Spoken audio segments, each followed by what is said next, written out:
ये है दिल्ली दर्पण। नमस्कार, जय हिंद। आप देख रहे हैं दिल्ली दर्पण टीवी। हम आपको लगातार अपने चैनल के माध्यम से दिल्ली की जो सबसे बड़ी समस्या है ट्रैफिक जाम, उसको लेकर आपको अपडेट देते रहते हैं। क्योंकि आप सभी को ज्ञात होगा कि दिल्ली विधानसभा के अंदर इस वक्त जो है बजट सत्र चल रहा है, जिस पर बजट के ऊपर चर्चा की जा रही है। आज दोपहर से पहले दिल्ली विधानसभा में चर्चा आयोजित की गई, जिसके माध्यम से दिल्ली विधानसभा के अध्यक्ष विजेंद्र गुप्ता ने सारे मेंबरों को यह अधिकार दिया कि वो अपने विधानसभा की जो मुख्य समस्याएं हैं उनके सवाल मंच पर रखें और मंत्री से जो है जवाब ले। पीडब्ल्यूडी मंत्री के सामने सवाल रखें, इसके अलावा जो दिल्ली सरकार के उप मुख्यमंत्री उनके सामने ये सवाल रखें। तो सर्वाधिक जो सवाल निकल कर आए वो सबसे ज्यादा दिल्ली ट्रैफिक व्यवस्था से सवाल निकल कर आए। ऐसे तमाम विधायकों, चाहे वो सत्ता पक्ष के हों या विपक्ष के हों, सभी लोगों ने सिर्फ और सिर्फ दिल्ली की ट्रैफिक व्यवस्था को लेकर ही सबसे अधिक सवाल पूछे। ऐसे जो नॉर्मल विधायक हैं जो सत्ता पक्ष से हैं, उनके सामने भी ऐसी कई सारी समस्याएं हैं जिनके माध्यम से उन्होंने सवाल उठाया कि दिल्ली की सड़कों पर जो है, विशेषकर पीडब्ल्यूडी की सड़कों पर अवैध रूप से गाड़ियां पार्क होती हैं। हम भी आपको लगातार तस्वीरें दिखाते रहते हैं, आपको बताते रहते हैं कि किस प्रकार राष्ट्रीय राजधानी क्षेत्र दिल्ली में सड़कों पर जो है अवैध रूप से कारों का अतिक्रमण है, सड़कों पर अवैध रूप से कारें पार्क की जाती हैं, सड़कों पर अवैध रूप से जिनको गोमाता कहा जाता है उनको छोड़ा जाता है, सड़कों पर अवैध रूप से रेडी पटरियां लगाई जाती हैं। और ये सब कुछ एक सरकारी एजेंसियों के उनके निगरानी में किया जाता है। पीडब्ल्यूडी के सड़क पर गाड़ी खड़ी हो रही है तो जाहिर सी बात है पीडब्ल्यूडी की जिम्मेदारी है कि सड़क पर गाड़ी ना खड़ी हो। दिल्ली ट्रैफिक पुलिस की जिम्मेदारी है, दिल्ली एमसीडी की जिम्मेदारी है, परंतु कोई भी एजेंसी जिम्मेदारी निर्वहन करते हुए नजर नहीं आती है। हमने आपको लगातार अपनी रिपोर्ट्स में दिखाई है। आप ये कुछ वीडियो देख सकते हैं, कुछ विजुअल देख सकते हैं, जिसमें आप साफ तौर से देख रहे होंगे कि किस प्रकार दिल्ली के सड़कों पर पूर्ण तरीके से एक तरीके से कार को ही पार्किंग और रोड को ही पार्किंग बना दिया है। वहां पर सिर्फ और सिर्फ जहां पर लोगों को चलना चाहिए, जिन फुटपाथों पर लोगों को चलना चाहिए, वहां पर गाड़ियां पार्क आपको दिखाई देंगी। तो तमाम विधायकों ने आज किस किस तरह के सवाल पूछे, पहले तो आप ये सुनिए। और इसमें सबसे एक जो महत्वपूर्ण सवाल था वो भी हम आपको बताएंगे, जो हमने टाइटल भी रखा है इस वीडियो का, कि उस पर भी क्या आने वाले समय में कार्रवाई हो सकती है। पहले आप ये कुछ विधायकों की क्लिप सुनिए, जिसमें मुख्य रूप से यही बता रहे हैं कि उनकी सबसे बड़ी समस्या ये है उनके क्षेत्र की कि दिल्ली में कहीं भी किसी भी सड़क पर कोई भी गाड़ी पार्क कर देता है और उसके ऊपर कोई कार्रवाई नहीं की जाती है। पीडब्ल्यूडी मंत्री ने क्या जवाब दिया ये भी आप जरूर सुनिए, कि वो भी लगातार ये बता रहे हैं कि इनके खिलाफ जो है एक एजेंसी को गठित किया जाएगा, वो इनके ऊपर कार्रवाई करेगी। और जैसे ही कोई एजेंसी कार्रवाई कर जाती है और फिर दोबारा गाड़ी लगा ली जाती है तो फिर से उसके लिए कोई समिति गठित की जाएगी, जिसके माध्यम से सारी कार्रवाई को देखा जाएगा। आप पहले ये पूरी क्लिप देखिए, जिसमें तमाम विधायक और जो पीडब्ल्यूडी मंत्री है वो स्वयं जवाब दे रहे हैं। मास्टर प्लान के तहत उनको खोलने का अधिकार मिल गया और हमने अभी पिछले दिनों में इस पे खुद बैठक करी थी। इससे पहले हम चर्चा कर चुके थे कि क्या जो डीएसआईडीसी ने या डीडीए ने या अदर एजेंसीज ने जो प्लॉट दिए थे जिनका पर्पस केवल और केवल इंडस्ट्री लगाना था, मान लीजिए अगर एमपीडी में कोई बदलाव आ गया है तो क्या अधिकार क्षेत्र अभी भी डीएसआईडीसी का या उन एजेंसीज का बचा नहीं बचा, इस पर हम अभी भी चर्चा करके इसको ढूंढने की कोशिश, रास्ता निकालने की कोशिश करें और आप जल्दी आपको बताएं। धन्यवाद। नहीं अब हो गया ना इस पे, तो ये फिर आफ्टर थॉट है ये।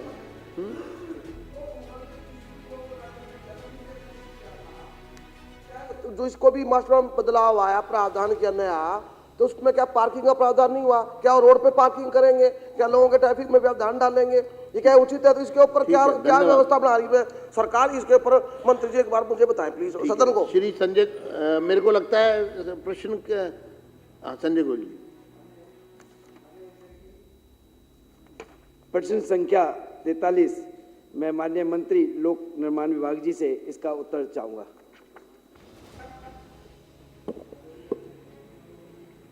माननीय सदस्य ने सवाल पूछा है कि उनकी विधानसभा में कितनी सारे सड़क का विवरण, सारे नालों का विवरण ये हमने लिखित में दे दिया है, और इसके साथ में इन्होंने पूछा है कि कितनी सड़कों पर इंक्रोचमेंट है।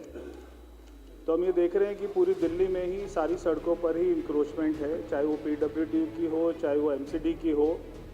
हमें देखते हैं कि जगह जगह पर बहुत सारे मांस मच्छी वाले इलीगल तरीके से बिना लाइसेंस के वहाँ पर बैठ गए हैं। और भी बहुत सारे रेडी पटरी वालों ने कब्जा कर रखा है। तो ये प्रक्रिया ये होती है कि जो भी संबंधित विभाग की सड़क होती है वो एक वहाँ पे एसटीएफ बनाई होती है एसडीएम के नेतृत्व में, वहाँ पे एसटीएफ में कंप्लेंट जाती है। और इसमें मैं देख रहा था जो हमने लिखित में जवाब दिया है, जो भी सारी इंक्रोचमेंट है सारी एसटीएफ में अवेटिंग है, मगर हम इसकी समय सीमा तय कर रहे हैं कि एक समय सीमा में इंक्रोचमेंट को हटाया जाए, एसटीएफ एक समय सीमा में एक्शन ले, इसकी हम व्यवस्था कर रहे हैं। संजय जी, आपका कोई पूरक प्रश्न?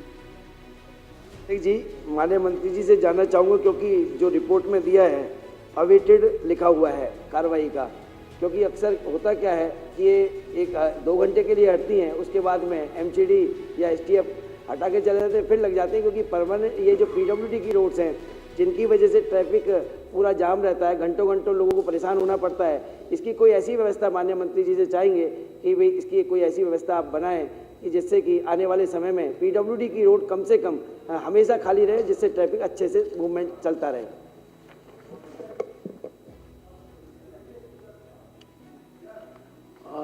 हाँ जी, पहले उनको पूछे फिर जी। डॉक्टर अनिल गोयल। ये संजय गोयल जी का जो सवाल है, इसी में शाहदरा विधानसभा और कृष्णानगर विधानसभा लगती हुई हैं।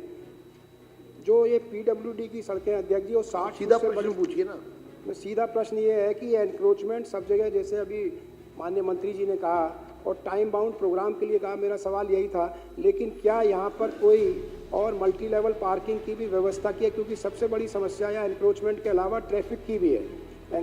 तो क्या यहाँ पर पार्किंग की व्यवस्था की भी कुछ बात है? और टाइम बाउंड प्रोग्राम जो मंत्री जी ने कहा वो बहुत स्वागत हो गया। और आप जो खुद जाकर जगह जगह देख रहे हैं, जैसे हमारी विधानसभा में भी शनिवार को आपने आना है, तो आपका स्वागत है। और ये टाइम बाउंड प्रोग्राम जरूर उस दिन करा दीजिए। सारी सड़कों पर एनक्रोचमेंट है, ट्रैफिक की समस्या है, मल्टी लेवल पार्किंग की आवश्यकता है। उसके लिए कोई ऐसा प्रोग्राम है क्या कि वहाँ पर मल्टी लेवल पार्किंग बन सके, एलिवेटेड रोड पर बन सके? ये मेरा सवाल है। और मेरी जो कुलवंत राणा जी, फिर उसके बाद कुलदीप जी। इस तरह जिस प्रकार से वहाँ की पूरी सड़कों पर इंक्रोचमेंट है, ऑल ओवर दिल्ली में पीडब्ल्यूडी की सड़कें दिल्ली की लाइफ लाइन है। और ये सत्य है कि एसटीएफ उतने गंभीरता से काम नहीं करता जितनी गंभीरता से काम करना चाहिए। ये भी सत्य है कि पीडब्ल्यूडी के पास ऐसे कोई अधिकार नहीं कि वो स्वयं निर्णय ले सके, इंक्रोचमेंट को हटा सके। तो मैं जानना चाहूँ आपके माध्यम से, पीडब्ल्यूडी विभाग भविष्य में स्वयं को यदि ऐसा अधिकार स्वयं लेगा या उसमें परिवर्तन कराएगा कानून में, जो एमसीडी के पास ये अतिक्रमण हटाने का अधिकार है? अगर स्वयं ये अधिकार नहीं प्राप्त करेगा पीडब्ल्यूडी, तो ये अतिक्रमण से हम सड़कों को नहीं बचा पाएंगे, दिल्ली के सड़कों को ट्रैफिक से मुक्त नहीं करा पाएंगे। तो क्या सरकार ऐसी कोई योजना बना रही है जिससे कि दिल्ली की सड़कों पर अतिक्रमण ना हो, पीडब्ल्यूडी की सड़कों पर, और दिल्ली का ट्रैफिक सुचारू रूप से चल सके?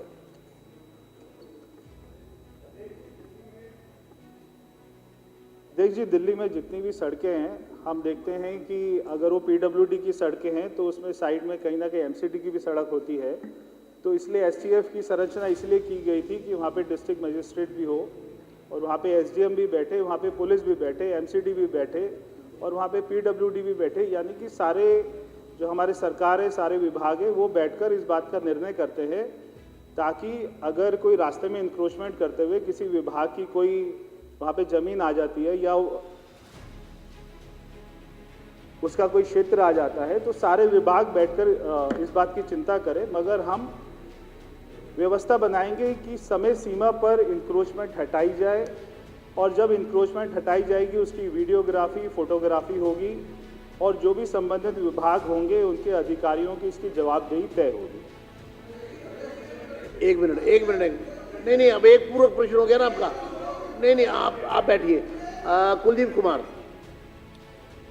अध्यक्ष जी, जैसा मैं मंत्री जी पूछना चाहता हूँ, जैसे उन्होंने बताया अभी कि एसटीएफ में वो उसको और अच्छा फंक्शनल करेंगे, पर मेरा सवाल ये है कि जब आप एसटीएफ फंक्शनल करेंगे और एसटीएफ उस जगह से वहाँ से इंक्रोचमेंट रिमूव करेगी, तो वो इंक्रोचमेंट दोबारा वापस वहाँ पर ना हो, इसकी जिम्मेदारी किसके पास है?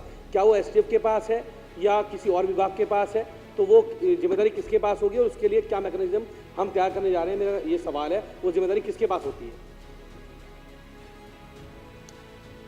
जिम्मेदारी दिल्ली पुलिस की भी होगी, वो जिम्मेदारी एसडीएम की भी होगी, वो जिम्मेदारी अगर पीडब्ल्यूडी की सड़क है तो उसके एक्सएम की भी होगी, उसके इंजीनियर की होगी, अगर एमसीडी की सड़क है तो उसके इंजीनियर की होगी।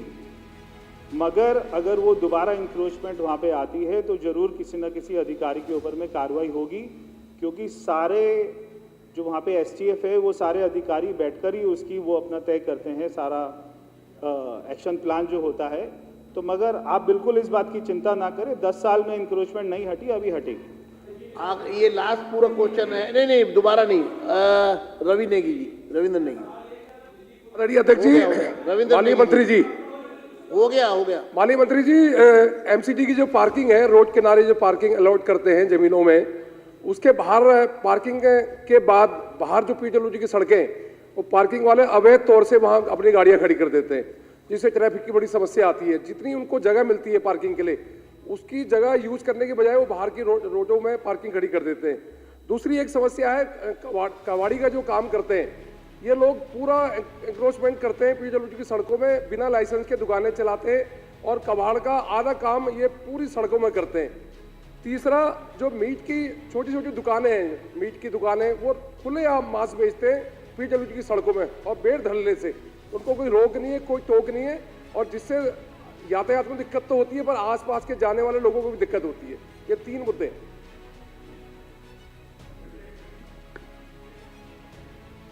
मंत्री जी आप रिप्लाई करिए ना, मैं आपको अभी दूंगा टाइम, आप उनकी बात करें। ये प्रश्न काला है, इसमें कोई अचानक एकदम ऐसे नहीं।